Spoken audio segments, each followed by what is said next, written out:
Se você não consegue ler, não gosta de ler, não sabe ler, eu acho que esse canal vai ser pra você. Eu sou a Ellie e sejam bem-vindos ao Sobrevivendo ao Apocalipse. Hoje eu trouxe os 3 melhores livros da literatura brasileira, dos que eu já li até agora, né? E vocês vão olhar pra mim e vão dizer: porra, eu fui um idiota quando eu disse que literatura brasileira não prestava. Pra contextualizar um pouquinho, o Brasil é um dos países com a história mais caótica, vamos ser bem sinceros. A partir do momento que os portugueses chegaram aqui, foi só ladeira abaixo. Até porque todos os tipos de coisas que aconteceram no Brasil parece que saíram de algum filme.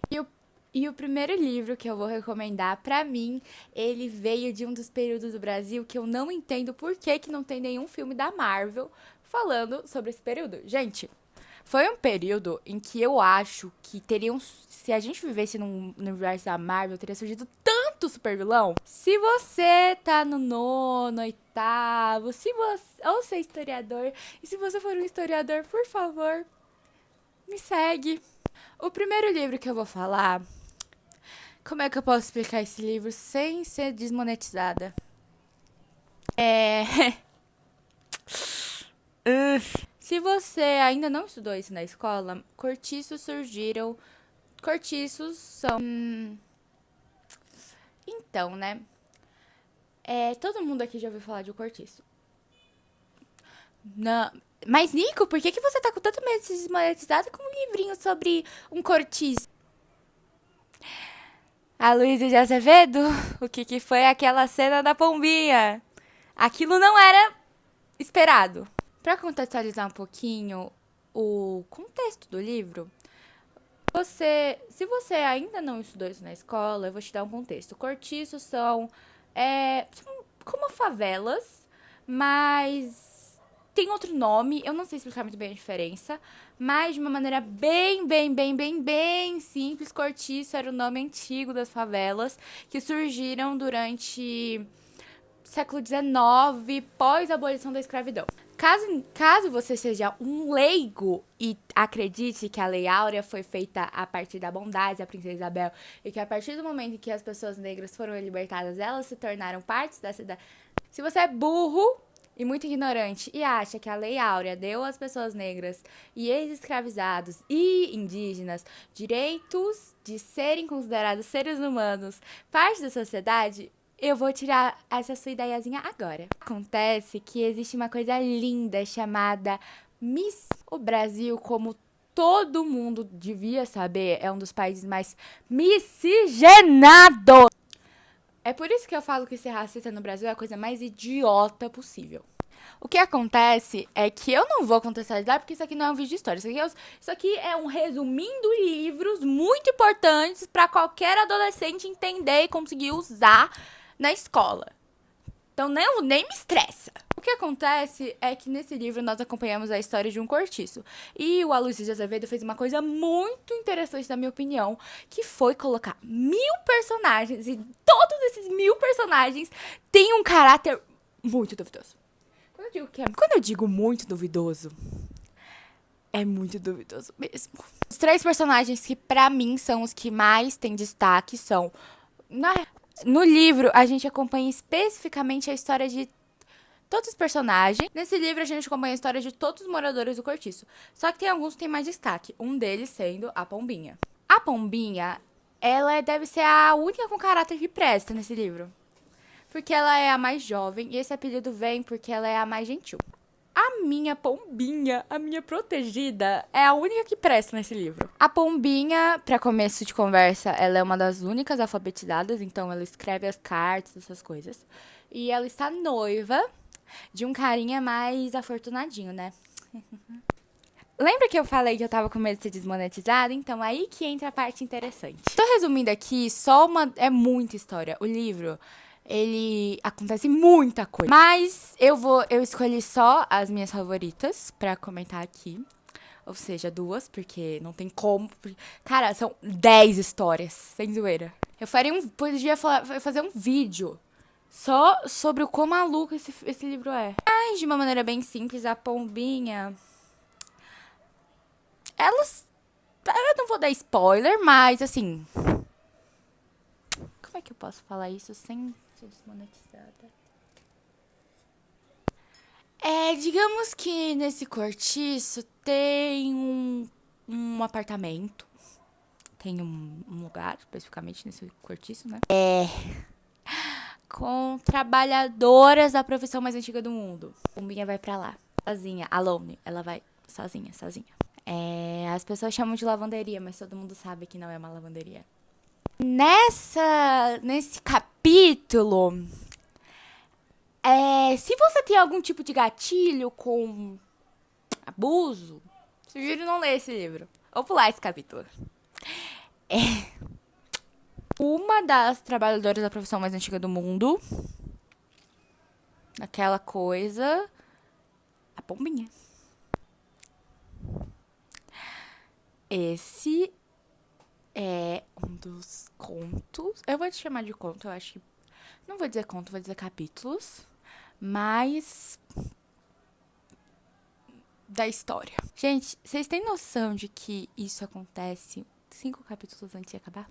Este livro é uma grandíssima maluquice. Eu acho que o Aloysio de Azevedo não estava limpo quando ele escreveu esta merda. Mas assim, né? Eu acho que se você já leu e aí você pergunta, ai, mas meu filho. Sim. Uma coisa que eu acho que não entra na porra da cabeça das pessoas é que o Brasil tem uma identidade. Essa identidade é o quê? Eu acho que uma coisa que não entra na cabeça das pessoas é que o Brasil tem uma identidade. E essa identidade foi construída através de anos de história. Anos e anos e anos de história. Então, quando você fala, ai, mas Brasil é só carnaval, Nordeste e não sei o que lá. Fi, é que tem uma coisa chamada. Vocês sabem que a maioria. Então, assim, né?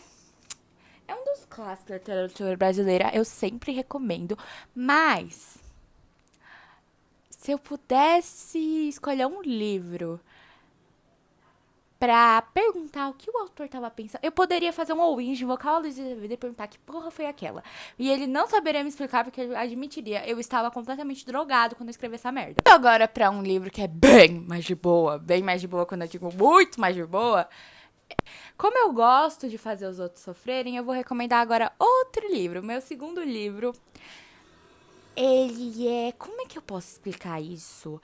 Ele é pura depressão, pura tristeza, pura dor e pura tristeza. Esse livro, eu acho que esse livro devia ser colocado na lista de livros banidos, porque ele dá muito risco de suicídio. O nome do livro se chama Vidas Secas, do Graciliano Ramos. Consegue ser o livro com menos de 150 páginas mais choroso da história. Ai, mas eu chorei com... Ai, mas eu não choro em filme de cachorro. Ai, mas Nico, eu não acho que eu vou chorar com um livro de menos de 150 páginas. Eu não vou me apegar aos personagens. Shhh. Quando eu li Vidas Secas do Graciliano Ramos, eu paguei com a língua, porque eu disse pra mim mesma, eu não vou chorar, menos de 150 páginas. Aí eu li, e quando eu fui ver, eu estava em posição fetal, no chão, com o livro aberto no meu colo, chorando, como se meu parente tivesse morrido. Dando um contexto assim, o Graciliano Ramos, eu acho que um pouquinho de tarja preta, uma terapia, teria ajudado muito ele. Vidas Secas, ele tem morte de cachorro. Ele tem abuso de poder, ele tem família meio tóxica, ele tem pobreza, ele tem Nordeste, ele tem seca, ele tem tudo pra você precisar de terapia. Parando, assim, um pouquinho as brincadeiras, porque eu posso começar a chorar se eu falar desse livro, mas Vidas Secas a gente acompanha a história da família, que não tem um sobrenome específico. O pai se chama Fabiano e a mãe se chama Sim a Vitória. Os filhos não têm... Parando um pouquinho com as brincadeiras, porque eu acho que eu tô me perdendo um pouquinho. Um pouquinho com as brincadeiras, porque eu acho que eu tô me perdendo só um pouquinho. Mas no livro a gente acompanha a história do Fabiano, da Sim a Vitória, dos 2 filhos deles. E da baleia. Eu deixo muito claro aqui que porra de nome é essa? Quem chama um cachorro que tem isso aqui de finura de baleia. Não é nem isso aqui de finura, porque meu dedo é gordo. Eu diria que o Fabiano, ele é aquele personagem que você fica entre odiar e amar. E eu escolhi odiar. O Graciliano Ramos, eu já li uns. Eu acho que o Graciliano Ramos, na minha opinião, o Graciliano Ramos, na minha opinião, o nosso querido Graciliano Ramos e o roteirista, eu nunca cheguei a pesquisar muito a fundo.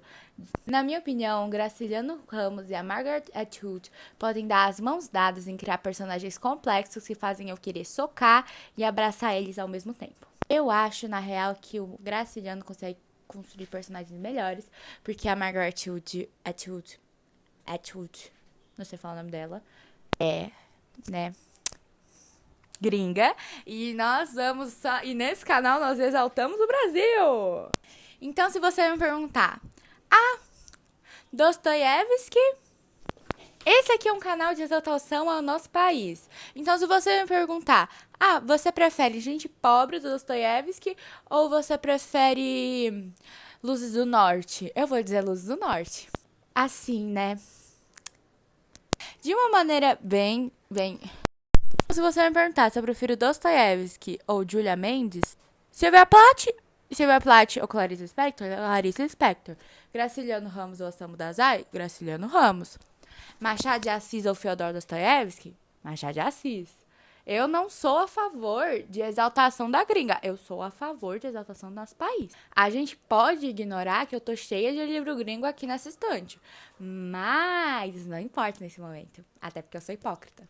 Eu acho que o Graciliano Ramos, ele merecia estar no hall da fama dos escritores internacionais. Falei, tô leve. Cara, esse homem só escreve livro foda. Caralho, puta que pariu. O que acontece em Vidas Secas, eu não posso contextualizar. Porque se eu contextualizar, vocês não vão querer ler, porque vocês vão falar que é tortura. Então, eu só vou deixar uma coisa bem clara. Não tem morte de cachorro. Se você, nossa, o cachorro vai morrer, não vai morrer. Pode ficar tranquilo. Não vai morrer, não vai. Não vai. Agora eu fiquei com vontade de fazer um monólogo sobre como eu amo o Graciliano Ramos, mas isso pode ficar para outro vídeo. O último e terceiro vídeo, até porque eu tô sentindo que esse vídeo vai ficar bem mal editado. Provavelmente vai ficar, mas é a minha primeira vez, então passem um pouquinho de pano pra mim. A gente tem ela. Mas Sheila! Ela, que pega a Silvia Plath, amassa e joga no lixinho.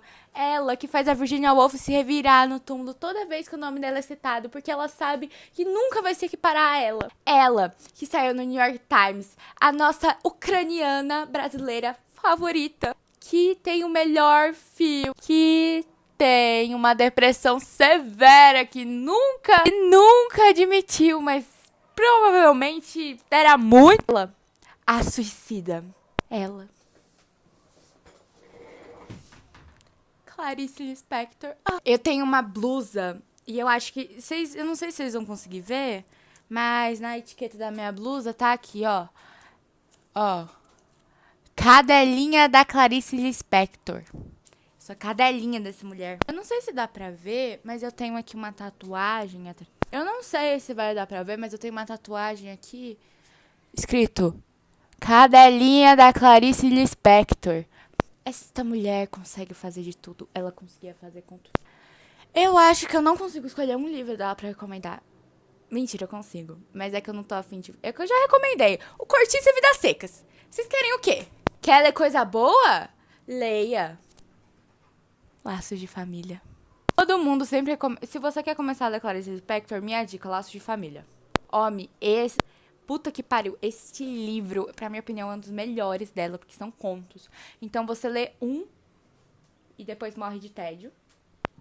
Leia Laços de Família se você quiser se sentir vivo, se sentir morto, se sentir feliz, se sentir triste, se sentir esperto, se sentir burro. Se você quiser sentir que você não foi bem alfabetizado, leia Laços de Família. Nossa, puta que pariu, esse livro é muito bom. Só de lembrar desse livro eu tenho a sensação de que eu estou tendo um orgasmo. Eu acho que todo mundo chega à conclusão de que se você sair desse vídeo pensando, nossa, ela só falou merda, vai se fuder, porque eu não falei merda. Se sair desse vídeo e não quiser comprar nenhum, pelo menos dá uma pesquisadinha, vai. Por favor, esses livros são muito bons. É isso o vídeo, espero que vocês tenham gostado ou não, é de verdade. Foda-se. mentira, foda-se não, por favor, me sigam. Eu estou carente de atenção.